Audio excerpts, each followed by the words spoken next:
কুমিল্লা নগরীর প্রাণ ঐতিহাসিক ধর্মসাগর দিঘি।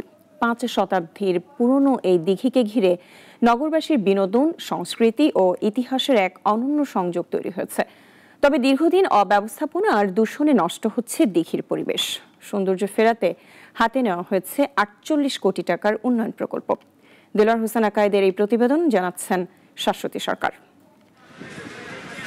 প্রায় 5 শতাব্দী আগে ত্রিপুরার রাজা ধর্মমাণিক্য কুমিল্লায় পানির সংকট দূর করতে বিশাল এক দিঘি খনন করেন। তার নামেই নাম হয় ধর্মসাগর।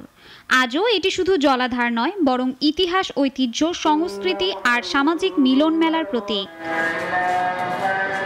প্রতিদিন সকাল সন্ধ্যায় শহরের মানুষ ক্লান্তি দূর করতে ভিড় করেন দিঘির পাড়ে, হাঁটেন, শরীর চর্চা করেন কিংবা আড্ডায় মেতে ওঠেন। স্থানীয়দের মতে ধর্মসাগর নগরীর ফুসফুস।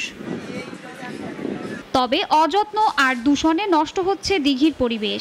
ছিনতাইকারী, অতিরিক্ত বাণিজ্যিকীকরণ আর অব্যবস্থাপনার কারণে ঐতিহ্য হারানোর শঙ্কা স্থানীয়দের। প্রথম থেকে শেষ প্রান্ত পর্যন্ত কয়েকটা বাচ্চা আছে যারা মানুষকে 5 টাকা, 10 টাকা, 20 টাকা খুঁজে এবং এই টাকার জন্য খুবই হ্যারাসমেন্ট করে, না দেওয়া পর্যন্ত তাদেরকে ছাড়ে না। ধর্মসাগর আসলে এটা একটা শহরের পর্যটক কেন্দ্র না, এটা সুন্দর একটা পর্যটক কেন্দ্র যেখানে সারা বাংলাদেশের মানুষ এখানে আসতে পারে। আমাদের এখানে আসতে খুবই ভালো লাগে।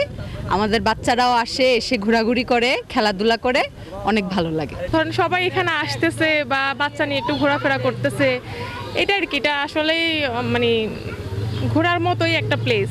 এবার দিঘির সৌন্দর্য রক্ষায় এগিয়ে এসেছে সিটি কর্পোরেশন। জাইকার অর্থায়নে 48 কোটি টাকার উন্নয়ন প্রকল্পের টেন্ডার প্রক্রিয়া প্রায় শেষ হয়েছে। শিগগিরই কাজ শুরু হবে বলে জানান এ কর্মকর্তা। ফাইনালি এখন এটা টেন্ডার লাইভে আছে।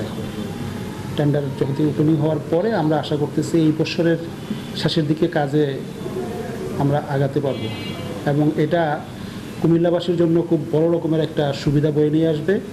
6 শতাব্দীর ইতিহাস বহনকারী ধর্মসাগর এখনও নগরীর অমূল্য সম্পদ। তবে কুমিল্লাবাসীর প্রত্যাশা, এই ঐতিহাসিক দিঘি যেন তার ঐতিহ্য অক্ষুণ্ণ রেখে হয়ে ওঠে জাতীয় পর্যায়ের পর্যটন কেন্দ্র। শাশ্বতী সরকার, নাগরিক।